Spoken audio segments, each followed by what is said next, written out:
everybody, it's me, Elizabeth Haslett from Silvernest Homeschooling. I'm a mom of four. I am finishing up my 11th year of homeschooling. We are getting ready to graduate our first senior, and we are planning all the things for next year. And so this is our curriculum picks for the 2025-2026 school year. And I wanted to start by saying, am I the only one who struggles with letting go of old curriculum that I might use or that we did use?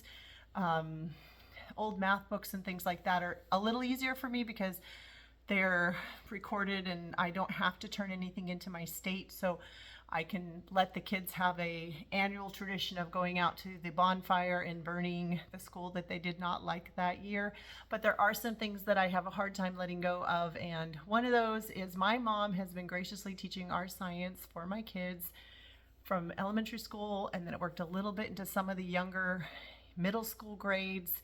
And this was her last year teaching that. And so because my kids are too old now, and we've been doing Apologia for 11 years, and it's been so great. But now I have stacks of Apologia books that they filled out all those years.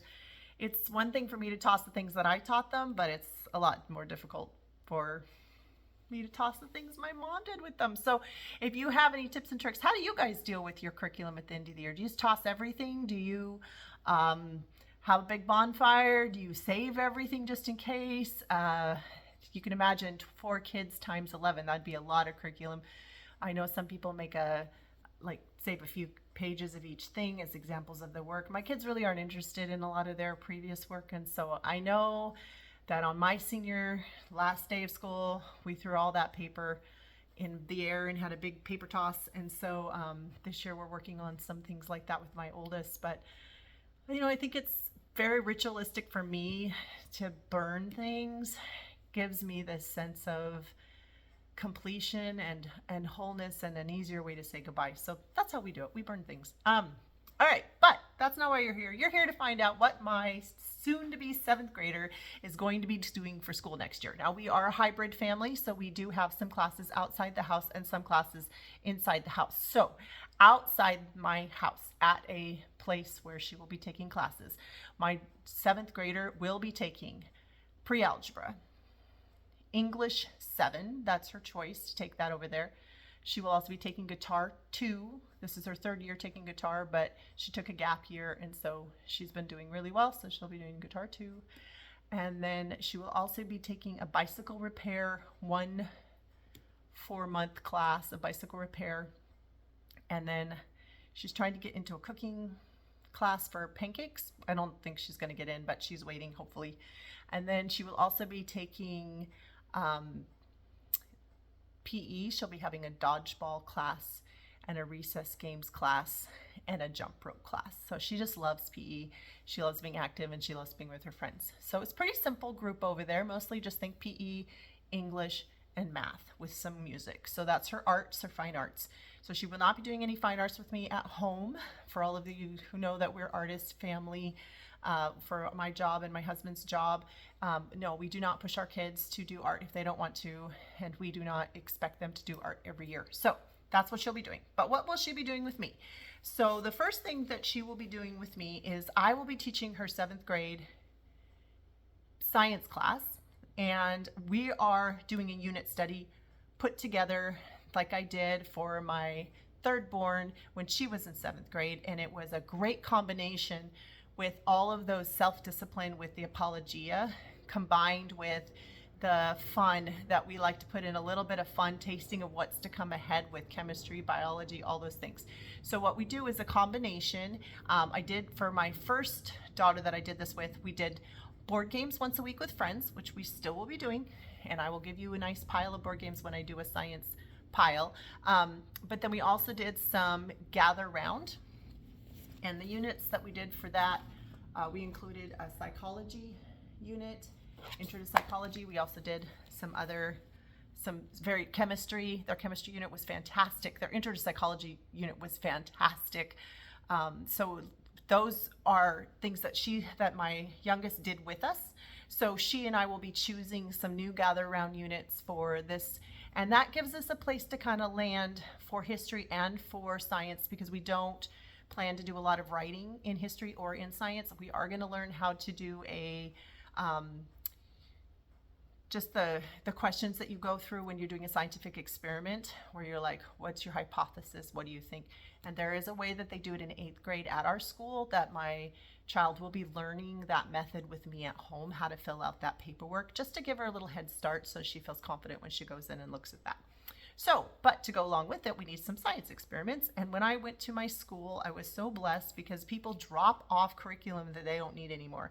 And you will not believe, I was being so brave. I was dropping off some curriculum that I wanted to keep, that I had paid for, that was new, that we didn't use, that I realized wasn't going to work for us. And that day, when I dropped that off, I got a whole stack of these Mel science kits, brand new. There's like 9 of them.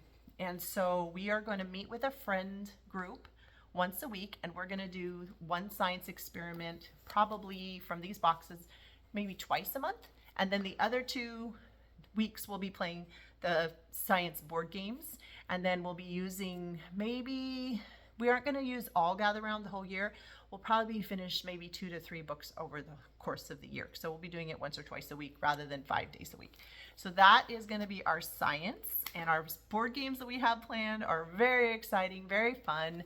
And they introduce concepts in physics, chemistry, scientific method, DNA, biology, cell biology, that kind of thing. So they're all supposed to give the taste of goodness early, so that when those concepts come back and they look at them in chemistry, biology classes, 8th grade science classes, environmental science, all those things, she will already have seen that kind of science, played a game about it, hopefully had a good time.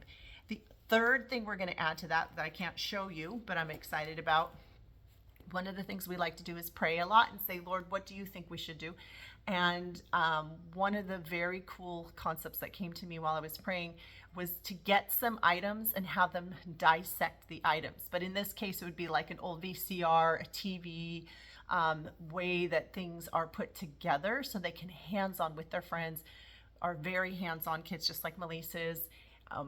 So the idea of being able to like take everything apart, see how it works, maybe figure out the circuitry, and then we'll do some snap circuit. If you've seen those projects before, you build actual circuits to make things work. She has some, my friend's family has some, we have some. And then I also have a lot of like the Gravitrax and the logic puzzle games that we've used in the past. And so those are going to be the fun things, but I can do a separate video on all the fun things. But that's what we're going to do for science. So does it work? It works. It works. My other child doesn't love science, but she's getting an A, and she's doing great, and she's not intimidated by it, and it's been perfect. So I'm happy when that happens. My daughter will also be doing high school health. Where we live, you can actually give high school credit for 7th grade as long as it's a high school standard. And so my mom, while she's no longer teaching Apologia, will be teaching my youngest 2 this health book that she took my older 2 through. It is, yes, it's a textbook. There are other ways to learn about health, but this is the simplest way for us to do it. And she adds lots of stuff to it because she is a teacher. And so she just has that heart and that passion.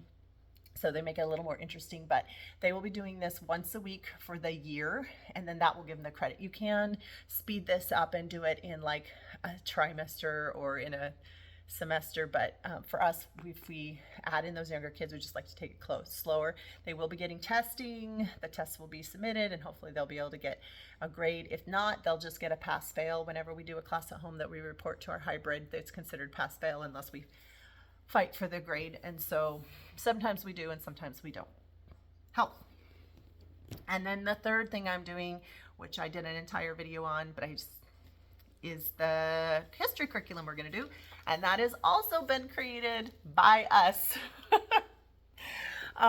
When you've been doing this for a while, you get a little more bold in what works and what doesn't work. So for this child, she has chosen this book as her spine, and as you can say, history of the world. So she has read a lot of history books over her last 3 or 4 years, and I mean, 100 at least. And so what she's really getting into right now is comparing and contrasting all these different young people and children books to find out if they're actually accurate to the information that she's read before, learning which books are telling her one side of the story and not the other side of the story. But some of the things that she's been doing, it's great. I mean, she's done Story of the World, she's done Horrible Histories, she's done Choose Your Own Adventure Histories, she's done Amos Freedom, she's done, some actual novels based in the different time periods, she's read some biographies. So she's got all these different things that she's chewing on. And so this is going to fill in some of those gaps that she is going to learn. And then what we've decided to do is go ahead and have her read the white portion, not the yellow portion unless she wants to. And it happens to have just enough chapters to match each month that she will be doing school next year. This was my husband's childhood book that he loved. I think that's part of the selling point. It would be considered upper elementary, middle school age as far as the content and information, partly because it's so big. But I think it's going to fill in the gaps for some of the things that she just has not learned about yet, and try to help things like collate a little bit more. The other thing that she will be doing, she and I have come up with a whole pile of books to go along with this. And one of the reasons that I want to pull in the Gather Round is because I'm not really going to make her do a lot of writing in this section, except for small journal entries, summary of what she's read in this book. Her other books that she'll be reading, she'll have a stack. She actually started some of them already.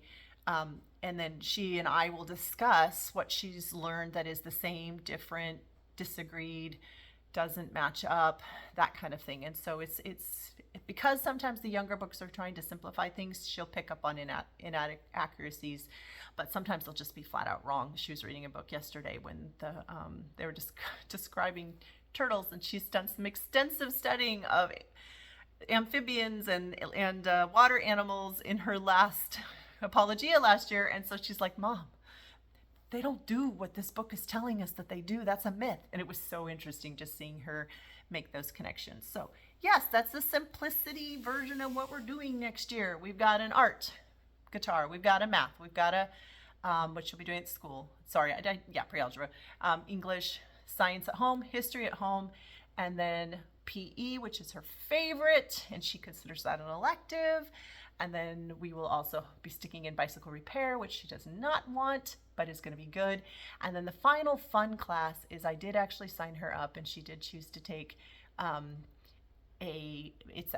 said we didn't do art, but I guess she is choosing some art. I forgot she's doing a mixed media class where she gets to try a bunch of different kinds of art, including some more pottery. She's done that in the past with a teacher that is amazing. So that's what we're going to do for 7th grade. I hope that helps you with your thoughts as you're prepping and planning for what you're going to do with your kids. And be brave. If you need any help about in creating a unit study, I will have things written down for my daughter that she will check off when it comes to her history. But if you need help putting together some ideas or concepts, anything like that, I would love to share how we do what we do, why it works sometimes better than just a box curriculum. And then also, I'm not afraid to use the textbook. If that's the best fit and you don't want to reinvent the wheel, there's nothing wrong with that either. So whatever fits for each of the things that you need, go in with the vision in mind.